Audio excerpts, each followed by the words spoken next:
Assalamualaikum warahmatullahi wabarakatuh. Bagaimana kabarnya Bapak Ibu kali ini?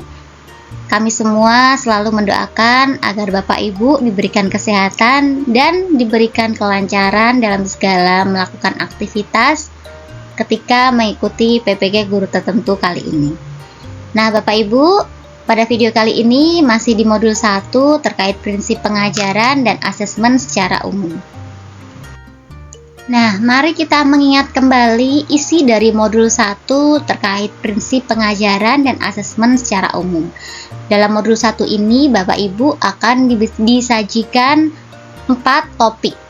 Ya, disajikan 4 topik yang harus Bapak Ibu selesaikan. Yang pertama terkait menerapkan prinsip understanding by design pada pembelajaran. Topik kedua, merancang pembelajaran berdiferensiasi. Topik 3, menerapkan pendekatan teaching at the right level pada pembelajaran. Dan topik 4, menerapkan pendekatan culturally responsive teaching pada pembelajaran.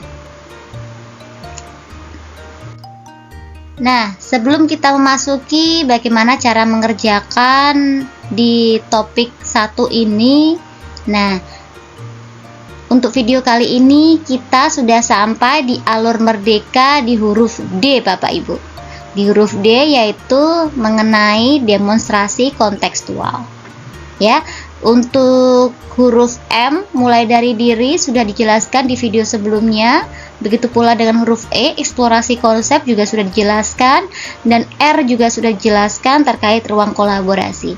Silakan Bapak Ibu bisa melihat kembali video kami di bagian playlist video di channel YouTube kami. Nah, langsung saja kita masuk ke bagian demonstrasi kontekstual. Nah, Bapak Ibu, ini adalah tampilan di LMS Bapak Ibu, dan yang bagian bawah adalah tampilan pada buku panduan. Nah, di sini di video kali ini masih membahas terkait topik 1 mengenai menerapkan prinsip understanding by design pada pembelajaran. Nah, ini adalah buku panduan yang berisi semua tugas-tugas Bapak Ibu yang bisa digunakan Bapak Ibu untuk belajar mandiri. Nah, setelah Bapak Ibu tadi klik pada topik 1 terkait menerapkan prinsip understanding by design pada pembelajaran, Bapak Ibu akan ditampilkan di LMS terkait aktivitasnya. Ya, ini adalah serangkaian aktivitas yang Bapak Ibu harus kerjakan, harus mendapatkan checklist hijau dan juga menyelesaikan tugas-tugasnya. Tentunya menggunakan alur merdeka. Nah, untuk alur yang M sudah dijelaskan kemarin di video sebelumnya. Jadi alur M ini aktivitas merancang pembelajaran berbasis pendekatan understanding by design. Ini alur M. Alur E itu aktivitas telaah rancangan pembelajaran sampai aksi nyata merancang kegiatan pembelajaran dengan prinsip UBD. Nah, untuk yang alur R, ya, alur R itu di aktivitas menelaah dengan prinsip UBD. Ini juga sudah dijelaskan di video sebelumnya. Nah, kali ini kita ada di alur D, di huruf D, demonstrasi kontekstual, yaitu hasil telaah. Silakan Bapak Ibu klik ya hasil telaah ini untuk mengetahui tugas di dalamnya. Nah, setelah Bapak Ibu klik akan muncul tampilan LMS Bapak Ibu. Inilah tugas Bapak Ibu. Nah, pada hasil telaah ini Bapak Ibu guru akan menjelaskan hasil telaah yang telah dilakukan sebelumnya. Bapak Ibu guru dapat memilih salah satu dari alternatif di bawah ini. Nah, di sini Bapak Ibu diberikan 4 alternatif yang harus Bapak Ibu pilih, ya. Jadi Bapak Ibu di sini memilih salah satu saja yang menurut Bapak Ibu guru itu paling mudah, ya, paling mudah. Nah, yang pertama itu dengan mempublikasikan hasil telaah pada platform media sosial. Di sini bisa bebas, bisa Facebook, YouTube, begitu ya, atau Instagram, bebas Bapak Ibu. Kemudian meminta pendapat dari rekan sejawat ya. Silahkan nanti linknya di-share, dimintakan pendapat dari rekan sejawat Bapak Ibu. Bisa pada kolom komentar juga boleh Bapak Ibu, nanti untuk kolom komentarnya bisa di screenshot, diletakkan di Word, kemudian di PDF sebagai bukti hasil telaah, kemudian diupload di Google Drive.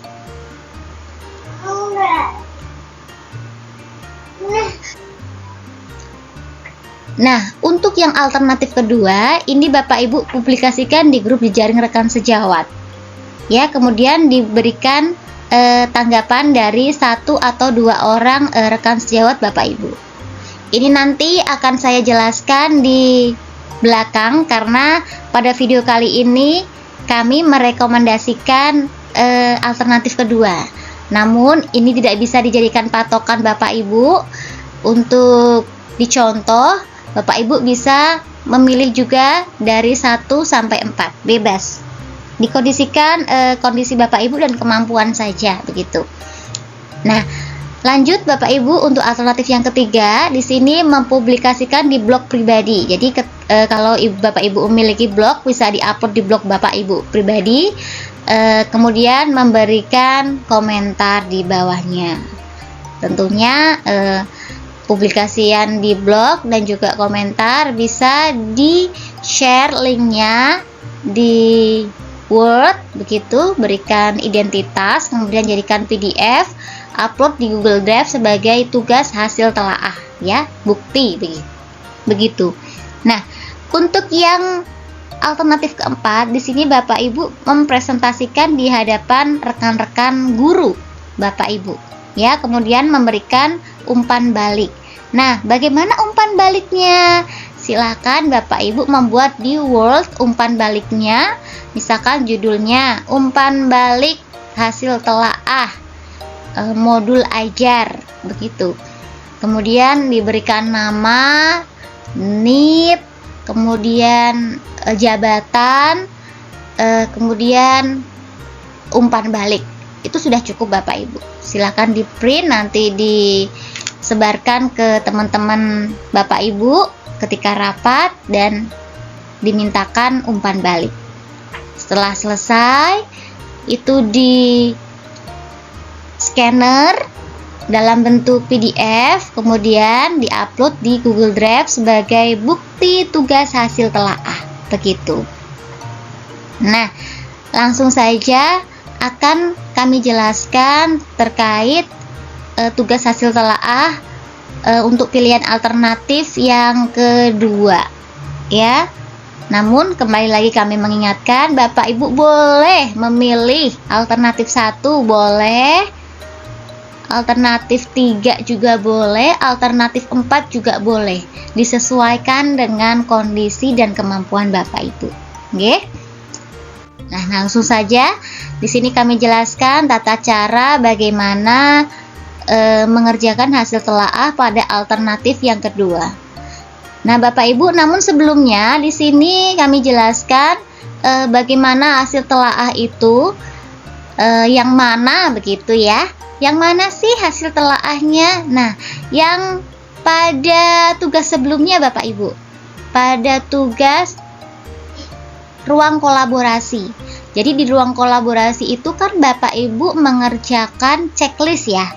Checklist, kemudian di bagian bawah menuliskan kesimpulan dan juga poin yang harus diperbaiki, seperti itu. Nah, itu Bapak Ibu silahkan dipublikasikan ya, silahkan dijelaskan begitu hasil telaahnya, hasilnya bagaimana. Nah, pada ruang kolaborasi itu kan Bapak Ibu sudah menyiapkan 1 RPP ya, 1 RPP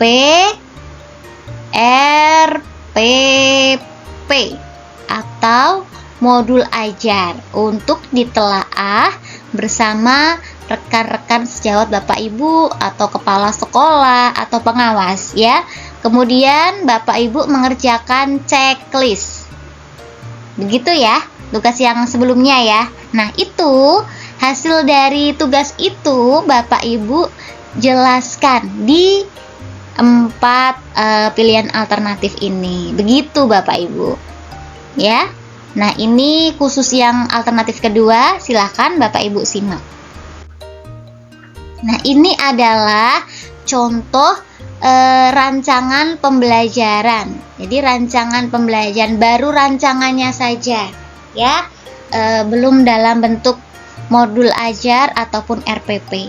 Jadi di sini di bagian ruang kolaborasi ada 3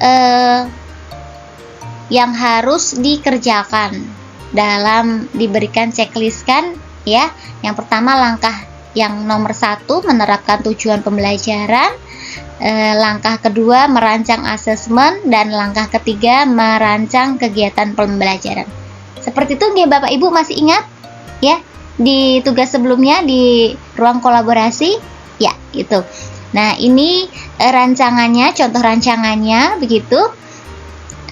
Belum dalam bentuk modul ajar, silakan dari rancangan ini Bapak Ibu buat modul ajar begitu. Nah, ini adalah hasil dari tugas ruang kolaborasi. Jadi Bapak Ibu lampirkan juga di hasil telaah Bapak Ibu begitu. Di copy saja tugasnya, yang di tugas ruang kolaborasi ini di copy begitu ya. Diletakkan di bawahnya rancangan pembelajaran Bapak Ibu atau modul ajar. Kalau lebih bagus itu modul ajar Bapak Ibu bentuknya begitu. Karena kan di tugas ruang kolaborasi Bapak Ibu sudah menyediakan modul ajarnya. Iya kan? Begitu. Nah, ini jangan lupa dihapus saja, ini tidak penting. Ya, dihapus saja tidak penting, cukup diberikan tulisan lampiran hasil telaah dengan prinsip UBD modul ajar begitu, diberikan seperti itu saja ya judulnya. Nah, ini adalah hasil telaah dari checklist UBD begitu. Nah, ini aspek positifnya dilihat dari tujuan, dilihat dari variasi asesmen dan kegiatan pembelajaran. Ini contoh hasil telaahnya. Bapak Ibu bisa gunakan sebagai referensi, namun tidak bisa digunakan sebagai patokan yang benar begitu. Silakan disesuaikan dengan hasil telaah yang Bapak Ibu lakukan bersama rekan sejawat atau bersama kepala sekolah saja juga boleh, atau bersama dengan pengawas sekolah juga boleh gitu. Nah, ini pilihan di alternatif yang kedua caranya. Jadi silakan Bapak Ibu share di grup jejaring. Nah, di sini kami contohkan di kerabat SDN begitu, di kerabat SD kami atau di grup SD kami begitu ya. Nah, ini adalah bahan yang bisa dimintakan tanggapan. Jadi silakan Bapak Ibu lampirkan hasil pengerjaan Bapak Ibu, hasil telaah ini ya. Nah, ini judulnya boleh rancangan pembelajaran, boleh hasil telaah seperti itu ya. Jangan lupa dilampirkan agar rekan-rekan Bapak Ibu bisa mempelajari apa sih hasil telaah yang sudah Bapak Ibu lakukan begitu. Nah, ini kata-katanya, contoh kata-katanya.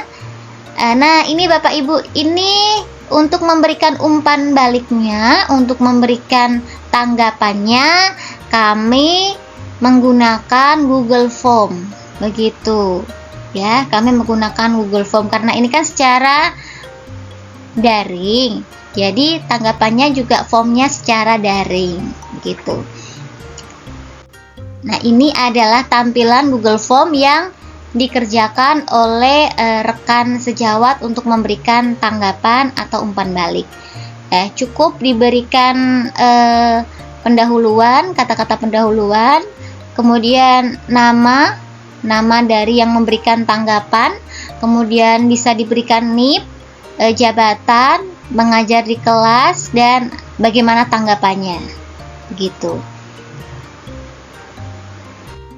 Nah, ini adalah hasil respon dari rekan sejawat yang sudah memberikan tanggapan ya. Di sini sudah ada 2, atas nama A dan atas nama B begitu. Nah, ini adalah tanggapan dari 2 rekan kami terkait hasil telaah yang sudah saya kerjakan. Gitu. Nah, Bapak Ibu, untuk bisa dilampirkan pada lembar portofolio tugas Bapak Ibu terkait aktivitas hasil telaah ya, Bapak Ibu bisa klik di bagian respon tadi. Nah, kemudian lihat di atas pojok kanan ada tertulis link to shirt. Silahkan Bapak Ibu klik ini link to shirt ya. Nanti tampilannya akan seperti ini. Nah, seperti ini. Silahkan Bapak Ibu pilih yang atas. Kemudian klik create. Ya. Selanjutnya akan muncul seperti ini. Ya, hasil dari tadi di Google Form. Nah, ada tanggal pengerjaan, kemudian namanya, kemudian ada NIP, ada jabatan, mengajar di kelas, dan tanggapan. Ini semua hasilnya tergantung menu-menu apa yang Bapak cantumkan pada Google Form begitu. Nah, ini hasilnya. Nah, bagaimana hasil ini bisa kita lampirkan pada tugas hasil telaah? Silakan Bapak Ibu klik di bagian file ini, file atas ini ya, diklik. Kemudian akan muncul menu ini dari new ya, new sampai dengan print. Nah, kotak panjang ini akan muncul setelah Bapak Ibu klik file gitu ya. Nah, Bapak Ibu bisa klik download, ini klik download di bagian segitiga ini. Ya, silakan diklik di bagian segitiga kecil ini, kemudian akan muncul kotak lagi, kotak kecil yang berisi, nah ini jenis file yang bisa Bapak Ibu download. Nah, silakan pilih PDF ya, silakan pilih PDF, diklik, nanti akan ada hasil dari tampilan asesmen yang Bapak Ibu sudah buat begitu ya. Mohon maaf, bukan asesmen ya, hasil tanggapan atau umpan balik begitu di Google Form dalam bentuk PDF. Nah, itu nanti juga silahkan diupload di bagian folder portofolio tugas PPG, kemudian dibuat folder lagi tugas hasil telaah begitu. Dibuat folder lagi, kemudian diupload di Google Drive ya begitu. Jadi untuk yang diupload nanti Bapak Ibu di Google Drive-nya, Bapak Ibu tadi kan sudah membuat folder portofolio begitu ya, portofolio